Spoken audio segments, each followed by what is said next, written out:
Welcome to the episode, ladies and gentlemen. We have a special guest today. My bro hasn't been in the country, the Zai Zai. What's good, Nasty? Good, man. How you, bro? I'm easy, my dog. How you feeling? Feel good, man. Yeah? Yeah. You like this dude that is never in the country. You like literally living the dream. You know, as far as the rappers in the country, we never thought we'd have somebody who's really gonna be in the States like that. Yeah. How's it going for you? It's going very well, man.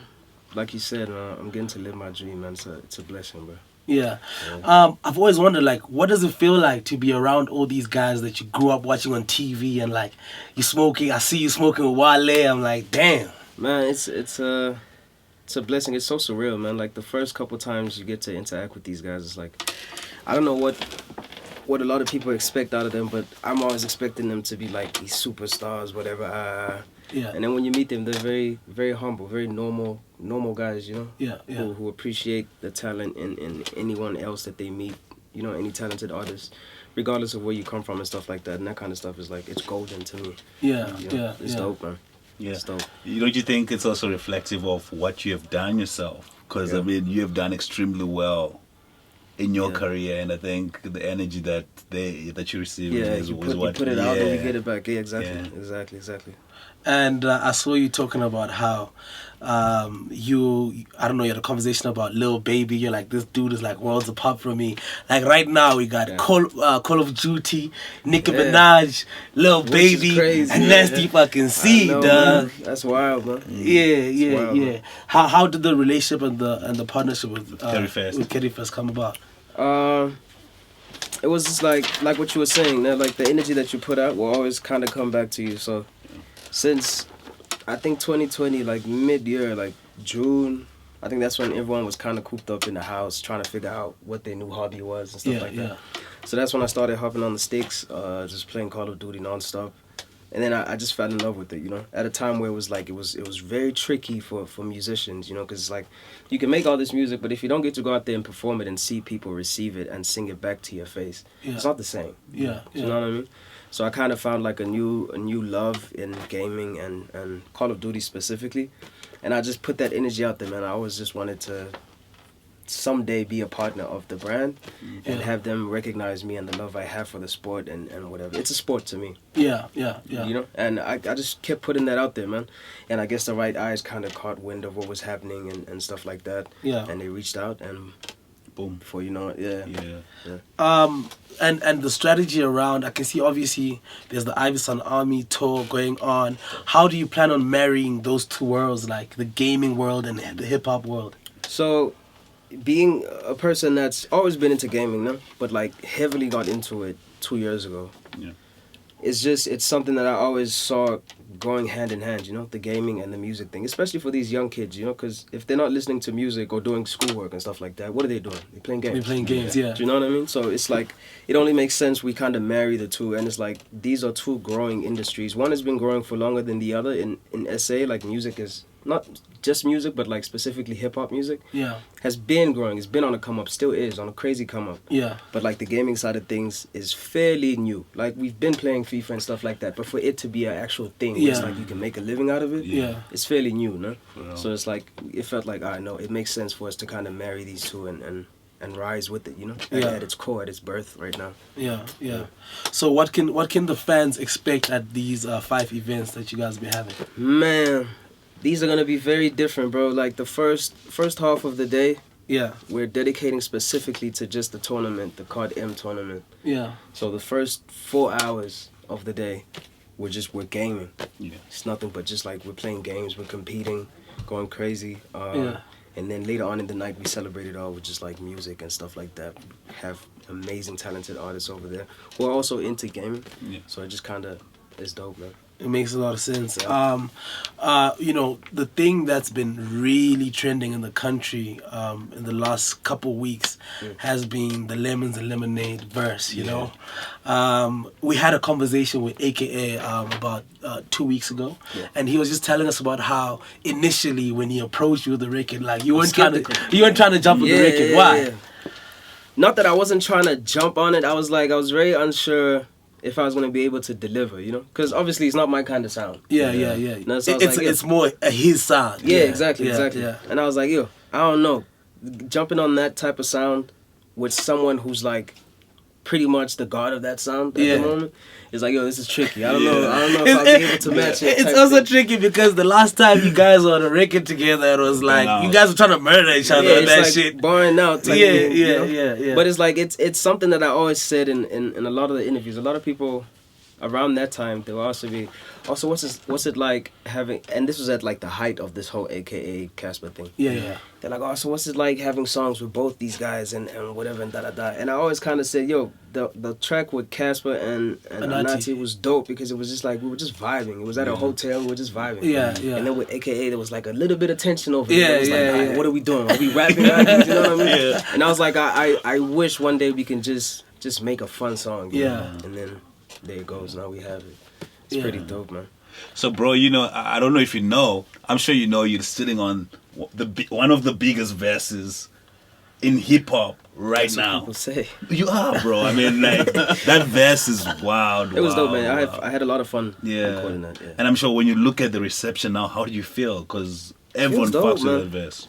It feels dope. Just like I said, that was very effortless. I don't think I wrote not one line off of that. I think it was just like, because I was like, yo, I don't know how to approach this type of thing. I just kind of sat back. I was like, all right, if this is the sound I'm gonna have to kind of gel with, I need to dig deep into like my OK Malum Cool Cat, aka WHP fandom type thing. So I just kind of let it vibe a little bit, and I just vibed out. That's why I sound so relaxed in there, because I was just like, hey, this might not even go anywhere in the first place. So I might as well, you know. Yeah. So, you know, bro, it's weird for me because I'm just always wondering, like, does it put pressure on you? Because now you have chatted into this territory that most of your fans are not familiar to, and a lot of people fuck with that kind of vibe that you gave on that song. Does it put you in a place where musically you're thinking different, or there's a bit of a shift? There is a bit of a shift, not necessarily in just the way I approach music as a whole. Yeah. But like now I can think, okay, cool. If I want a song to really resonate with my South African fans, I have to kind of mention these things that are very easily relatable to them. More vibe. Yeah, more vibe, pepper steak pies, all that kind of stuff. You know what I mean? Yeah. It kind of just opened my eyes up to that kind of thing. I've always just been the type of guy to just shoot for the whole world type thing. So I've always just been touching on what, like the global trends. For sure. You know what I mean? But now it's like, it's nice to be able to at least know what's out. Okay, cool. I can connect if I want to. You know what I mean? Yeah. Good, man. And one thing that I've always wondered is like, obviously we're entering into this space of Web3 and like, you know, the future of the digital space. But dating back to, you know, when you were still coming up, you were always this person that was always harnessing community, right? I remember you had a WhatsApp number for the fans and stuff like that. So you've been able to build a solid cult. Where does that thinking come from to like sort of anticipate where the world is going? Hey, I don't know, man. I feel like that kind of stuff just happens naturally. I'm a person who, I have a very tiny circle, right? And I don't always mingle with other people outside of my small, tiny circle. So every chance I get to speak to other people who appreciate the same thing I appreciate, whether it's just like digital art or music or anything like that, I take that chance, you know, and I bring them close and I talk to them and whatever. And So I guess that's just always just been like a natural thing of mine. I used to do that back in like Mixit days, before thing. Damn. I used to do it in Mixit days, dog, and then BBM days came and I did that there, and then WhatsApp, and then it was, what's this other, Telegram? I did it over there also, you know. So it's like, it's not even just me thinking, oh, what's the next thing? That wasn't it for me. It was like, because now we're onto the Discord, and I see that. Yeah, now we're there now. Yeah, I saw that. And I also see that you just dropped the digital, physical NFT. Yeah. What is that? What is going on with that? So we're taking a different approach to it. A lot of people are very shaky about this whole NFT thing. You know, they see NFTs crash and people lose a lot of money. And stuff like that. So we're like, okay, cool. How can we approach this different? Because I was also kind of getting nervous about it. I was like, because I had so many NFTs before this NFT thing was an actual thing. It's just that I wasn't selling them or whatever, but I had these characters that I designed and I had stories behind them, and I was like, oh, this would be really cool if I could incorporate it somewhere in my music. When I dropped Strings and Bling, it was like still the physical copy days, and I had like a string of those characters on there, you know. So that was me kind of introducing my fans to like my artistic side, my drawing side of things anyway. Yeah. So it's like now that this NFT thing is a thing, but still people are kind of skeptical about it, especially South Africans. I was like, okay, cool. Me and my brother sat down, who's my manager, me and my brother sat down and we figured out a way to make people feel more, I don't know, to trust it a bit more. Yeah. So we figured if it's a physical thing, you can't lose it, right? It's on you type thing. It has, so it's like it'll be the Army, the Ivy Sun Army logo at the front, but at the back there's a barcode, and this barcode is like, it's an access code. It's like your key card to whatever it is I decide to do. So if I decide to do like a listening session right now of my unfinished album type thing, you could just come through with that thing. Just scan it, you get it, you're in. If I want to drop merch and I want to say 75% off for anyone who has this thing, wherever you are, you can just come meet me there. Inside. That's incredible. Yeah, it's mind blowing. Because it's crazy. When we had an interview with AKA, he was just talking about how he doesn't fuck with Bitcoin, and he said how he can't really physically touch it, and when he can't touch it, he doesn't believe in it. Yeah. So I like how you're able to really bring it home once again, and just really give fans the opportunity to actually just really own it. Yeah. Physically. Yeah. So they still can own it virtually too. You can own the virtual version of it too. Yeah. You know, but the most important one is that digital one. Yeah. Because I feel like that one is like, it's tangible. And you feel it. You feel the value of it. Yeah. You know what I mean? Speaking on the whole Bitcoin thing, in 2020 you did have an interview with Vlad, and you're talking about how you were knee deep in Bitcoin. Yeah. How you feeling right now, Dial? Right now I'm not really that active, but I don't lie, bro. I made quite a bag off of that thing because it was the time where everyone was kind of like, they were so into it, but as soon as it started dipping, with any other trend, any other market type thing, as soon as it starts dipping, people kind of they pull back type thing. Yeah, so I just kind of made use of that whole thing. I was just like, all right, cool. I know when to sell, I know when to buy. I know when to sell, when to buy, and it just made me a lot of money. Yeah. Bro, your relationship with money, because I mean that just really does speak to the fact that you've always had foresight in terms of how you move. What's your relationship like with money in terms of money and investments? Hey, at first it was non-existent. It was non-existent. Yeah, I mean, coming from not having to like having, it's always tricky. Yeah. It's always tricky, man. You never really know where to put your money or how to make your money work for you, type thing. Yeah. But you know, I fumbled a couple bags, whatever, and learned my lessons. Now I'm just like, I'm focused, bro. Yeah. Well, one of the bags you said you fumbled was the Rollie. Right? Fucking Rolex. The fucking presidential. Jesus Christ, man. Fumbled that. Yeah. But do you? I will say it definitely fulfilled its purpose, bro. Yeah. Because the one reason why, and bear in mind, when I got it, I had no idea that watches go up in value and they discontinue this brand and whatever and da da da. Because that one is discontinued. Yeah, see, I wasn't even thinking like that though. I was just like, yo, I saw Tupac had this watch, Jay-Z had this watch, so and so. I want it though. So it's like it was my sign to say, I'm here type thing. Because when you rock that thing, it was like pretty much. Damn.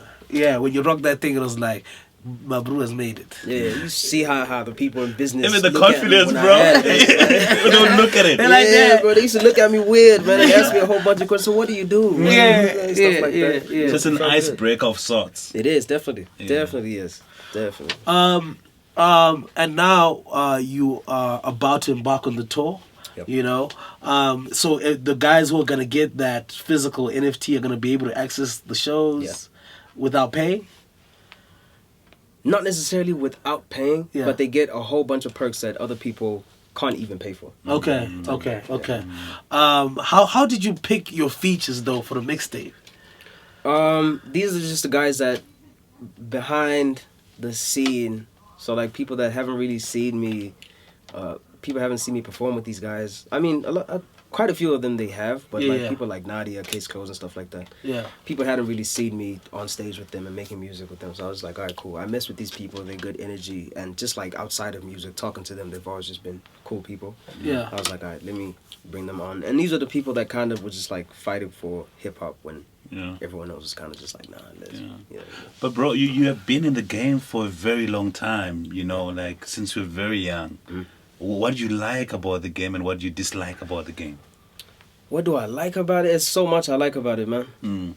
Yeah, it'll be very hard for me to list all that. It'll be a long list. Yeah. What I dislike about it is the animosity within it, the envy, the jealousy. Yeah.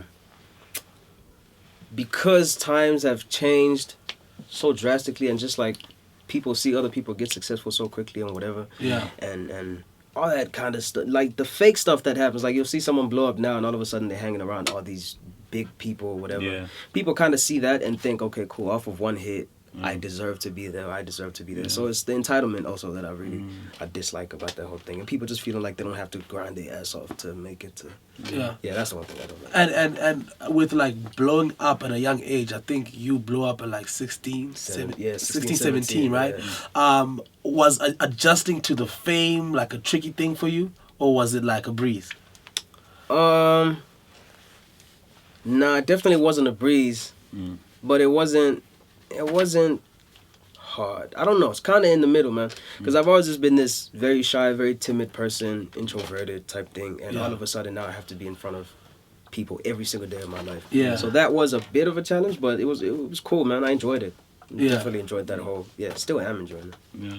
Yo, bro. You know, I've always been curious. When you look at the success you've had in your career, what do you really attribute that to? Like, if someone asked you, what did it take for you to get here? What did it take for you to get here? I'd say my mental strength. Yeah. But most importantly, just like the principles that my parents instilled in me. Yeah. You know, like my father kind of always taught me, if you put your mind to it and whatever, and things will work out. Yeah. And also, just a whole story about my mother, you know, how she passed away when I was a young kid. So it's like my only way of really connecting to her right now is like believing that she's there somehow guiding me and you know. So if anything feels right deep down here, I feel like she's approving it or she's backing it, she's supporting it type thing. Yeah. And I just always, you know, and I've just always been like a huge, big dreamer, though. Like, you know, for where I come from, people don't dream like this. You know what I mean? So for me to even dream a fraction of what I dream today and be able to garner that, I feel like it's enough. It's like validation within myself to say, no, you're on the right track. To a point where you like end up on like the Olympics official song. Shit is fucking crazy, bro. Like I could list a number of things that I've been able to do where most of the times like I'll be in the moment and then like, you know, when the drink hits and you just kind of like reflecting on where you were like 5 years ago type thing, dreaming about this thing, thinking, oh, this is impossible, but I'll dream it anyways. Those moments always kind of hit me, man. They always hit me. You know, this is a question you know, that it just came to mind, how you said like you keep like a very tight circle. I noticed that like the eyes of Teddy are not dropping those videos. Is he still with you? No, not as far as the business goes. Okay. Still my boy though. Okay. Yeah. Bro, how far do you want to take this music thing? I mean, you've taken it so far already. What's the next dimension for you? Very hard question, man. I'm gonna take it as far as my heart is willing to take it, to be honest with you, you know? I mean, I have these huge goals and shit like that. Yeah. But like, the day my heart feels like, yo, this is not for me, considering we give so much of ourselves, man, to this thing, like, you know, going in there, speaking on personal experiences and events and shit like that, only just for people to dissect and judge us and shit like that. It's gonna get to a point where I'm just like, I'm sick and tired of this shit. You know what I mean? And I feel like that's not gonna be like in my 50s or anything. That might happen in my 30s. You know, but you've been saying that. That's exactly. At this point, like having released this project, which was your favorite record on the Ivy Sun mixtape? Oof. It has to be Extravagant, just because it speaks to the way I think. Okay. Yeah, Extravagant. Okay. Yeah. But to bop to and dance to and shit like that, it's between Loco and Let's Go. And Let's Go is fucking crazy. Let's Go is crazy, but I really love Born to Win. That one too, because that's pretty much a continuation of you guys' story from like winning. What's your relationship with MT like? That's my brother, man. Yeah, that's my brother. I was just with him in Cape Town actually. Just like having dinner and stuff. That's my brother. Yeah. Bro, I want to know, what are your top 5 Nasty songs? Favorite Nasty songs of all time? Your top 5? Not in any order, no. Yeah. Ababulal is one of them. Yeah. SMA is one of them. No doubt. You Okay is one of them.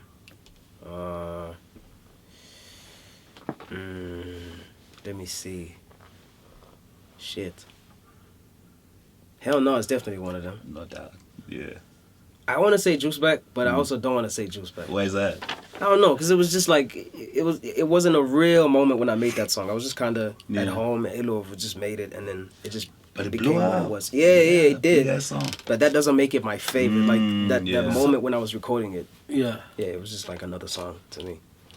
I don't know which one the fifth one is. I'll definitely put Switch Out because fuck that shit. That's a a pop dope too. ass joint. Yeah, That was crazy. Appreciate But bro, it, did you ever like forget some of the songs? Like Of when you're course. performing, how did you remind lyrics. yourself that yeah. I don't. I just do this. Most of the time, some people will know it, and that's Yeah. good enough for me. Top 5 SA rappers of all Top 5 time. SA rappers? Yeah. For me, Your favorite, that's it. But hold on, Nasty. Don't do that shit, dog. don't do it. I'm not gonna be biased over here. None of that. No, trust me. Okay. Trust me, I'm not gonna be biased, man. Yeah. This is purely based off of like the people I grew up on and the people that they drop songs where I listen to them. And I'm like, Okay. fuck, I need to go back and Yeah. you know. It's people like AKA, of course, Muggs at a point, Yeah. Shit. Yeah. Lyrical as hell. bro. Let me see. I want to be very careful with this one. Just because You better. Hold It'll on. cause a whole tree to storm, bro. Yeah. Let me see, man. Definitely Proverb. Yeah. Definitely 100%. Yeah. There was a point where I was listening to a lot of Mr. Selvin. I don't know what happened to him or where he went. Yeah. But I was listening to him at some You point. know this thing. The game is tricky. Yeah. One Yeah, more. bro. One more. Shit. Name. Just name. Just give me names. I'll tell you. Bro, look, if I throw a name, then you gonna be like, nah. Yeah. That's gonna be weird. KO has to be there. Okay. KO has to be there. For Okay. sure. Yeah. 100%. Okay. Cassper. 100%. Never really been in my top 5 rappers. Okay. But like as a musician, he's definitely up there. Okay. Musician, businessman, definitely up there. Great. No doubt. Great answer. Yeah. Great answer. Bro, business wise, I mean, you have your own label, and it's still Actually, thing. it just reminded me, man. Yeah. That Solo Fellow album actually fucked me up. Huh? Yeah. was a That shit dope was crazy. That was a dope. That I shit was remember. crazy. What's the song he did with Tejo? What was that? Cold Hearted. Cold-Hearted. Oh my god. Days. Oh Bro. my days. Crazy. Yeah, it's crazy. crazy. Yeah, it's crazy. That's just my favorite joint on that album. Yeah. Cold Hearted was crazy. really dope, bro. Business lessons. What business lessons have you learned running your own ship and just going through relationships not working? What's that been like for you? What lessons have I learned? There's a lot of lessons you learn within that, man. But I think the most important one is to just keep my feelings out of it. Yeah. A lot of times I try and do business with friends. Yeah. Just because I want to see my friends win type thing. Yeah. That doesn't always work out. Actually, A lot of times, damn, it doesn't. a lot of times it doesn't work Yeah. out. That's usually the decisions that fuck you up in the end. Yeah. That's the biggest one for sure. It's wild because I mean, a lot of times you actually realize you guys had a really dope relationship without working together outside, professionally. yeah. And then when once you put throw- that in the picture, it's bro. like, yeah, man. People get complacent, they get entitled, entitled. all that shit, bro. And it's just like, it's bad for business. Always bad for business. The biggest lesson I learned from you though in business is not to announce my shit because I remember when the Rock Nation thing happened. yeah. Hey, boy. Yeah. I think I learned to listen that day too. Black Coffee actually hit me in the DM and said, "Boy, don't do that again, huh? Next time something like that happens, just keep it on the hush quiet, until yeah. it actually." Yeah. Because I know like you also like on the attraction level, with the law of attraction and everything. So obviously people's energy can mess up the whole thing for you. Exactly. Yeah. Yeah. Top. What's your top 5 Nasty C records? I said that. You said that. Oh, already. you said that. Okay. You Okay. said that already. Okay. No, bro. You know, talking about money, because you did mention that in your early days, you bought a couple of shit that you look at now and you're like, it wasn't a very wise idea. It's actually one thing. Yeah, it was just one thing. Yeah, it was that fucking Rolex. Yeah. But But bro, do you remember the time you got like your first real substantial amount, like your first million, when you're looking at like the first big That was figure? it. That was it. That was the first thing you bought. that was the first thing I bought. That's not the only thing I bought though. So Yeah. when I got like my check, it wasn't 1 million. It was a couple. Yeah. So the first thing I bought was that Rolex, and then I can't remember the order in which I did these things, but then I invested in an apartment. I built my father a house. Yeah. That's when I started looking at the shit that I needed to stay alive as an artist. So like a car and shit like that, and then invested in a team, sound engineers and shit like that. Yeah, all that shit. Bro, when you look at like a lot of these artists right now, because not just artists, even like actors and stuff, they're all going through situations. Some of them are going through situations where they can't afford to like take care of themselves or whatever. Does that bother you? Is there something that you find yourself thinking about and how you position yourself differently so we don't have to like fundraise for you? Yeah, I mean, man, it definitely makes me nervous to some extent, you know, because it's like, it's just a thing of like, what if people just get over my music, or people just feel like, we don't want to book this guy? Or what if one day I'm having too much fun and I say something on camera, or I do something on camera that completely just like upsets everyone, and then no one wants to pay me? It's like, it's shit like that, you know? Yeah. That's why you have to have all these investments on the side type thing. Yeah. But that could happen to anyone, man. Yeah. That could happen to anyone. It's just this thing that we do for a living totally 100% relies on whether people like us or not. And the minute people decide they don't like us anymore, it's done. It's over. Yeah. But does that bother you though? Because I mean, you know, you look at like Twitter, for instance. There's almost this sense that you have to always be appealing. You have to always have popular opinions. Yeah. And how do That's you why balance I stay that away. for I yourself? just stay away from Twitter. Yeah. That's why I try and tell everyone this. Not even just the guys that do this for a living and stuff like that. Not just influencers. I try to tell everyone, just stay away from Twitter as much as you can. Yeah. Go back there, have a laugh, whatever.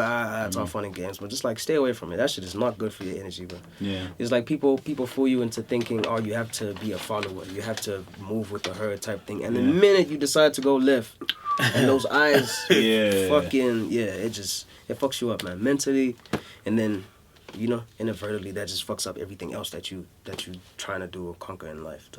Yeah, I just stay away from it. You know, bro, like we're going through times where like there's a lot of issues like depression. Artists are going through things and stuff. How would you keep sane? Because I mean, there's so much pressure, there's so much attention, and I mean, you know, music. It's just like highs and lows. You know, there's times where you're like the biggest artist, you got the biggest song, and you know, how do you keep the balance? For me, what works for me is, I guess, two things. Yeah. It used to be a number of things, but it all just kind of fizzled down to like two things. Yeah. For me, it's like these self-help books that I read. Yeah. That kind of keeps me back on track or pushes me back in the right track. And then I have a distraction. Like gaming is a huge distraction for me. Like, whenever I feel like I don't like what's going on, I don't like what's going on with this music shit and whatever, I just turn my head to the gaming thing, man. And I just play with my friends and shit. I just lock in, bro. Talk shit. Obviously, like, you've been doing very, very well. Thanks. And you're saying, yo, have you seen my new ride? Like, we ain't seen it, nigga. You ain't posting this shit. What's going on, nigga? I don't like to put my business out there like that, man. See the new ride. What do you say? I don't like to push my business out there, but I'm blessed. The one, going back to this law of attraction thing. Yeah. The one brand I always just wanted to be recognized by, and the car I've always wanted to drive, which is a Mercedes-Benz. Yeah. They saw me and they saw my love for Benz early in my career, and they've just like they're stuck by me through all this shit. So every now and then they'll just give me a new car. Oh, bro, that's really dope, man. Oh my god, dope ass cars. So if the car I was talking about them, that car is back with them. I have another one now. Oh my god, that I got like 3 days ago, some shit like that. Damn, that's crazy. Yeah, man. That's a beautiful. But I don't post those. I post the inside and whatever. Yeah. But like, you never know. People's intentions sometimes are very crooked and weird and shit. Well, so what's your dream car? My dream car? Shit. I don't know if I have one, man. To be honest with you, I don't know if I have a dream car. I have a dream garage, nigga. It just has to be a line of Mercedes. Yeah. Matte black. That's all I want. Yeah. Okay, that's crazy, man. That's crazy. I think we've run through the whole thing. We really appreciate you, giving us some of your time. You know, of course, man. We know like you're working really hard, and you just dropped the tape. You're about to go on tour. You're gonna see us out there for sure. Just hand us one of those, the NFT. I should have bought you guys the caps. Actually, I have a bunch of caps, man, that I want to give you guys and shit. Yeah. Well, you courier that shit, bro. I'll get that to you. Yeah, sure, ASAP. I appreciate that. Thank you so much, Nasty. Thank you guys, so much, man. I appreciate you. Awesome, bro. This is dope, man. Take care, bro. Right. Sure. Yes.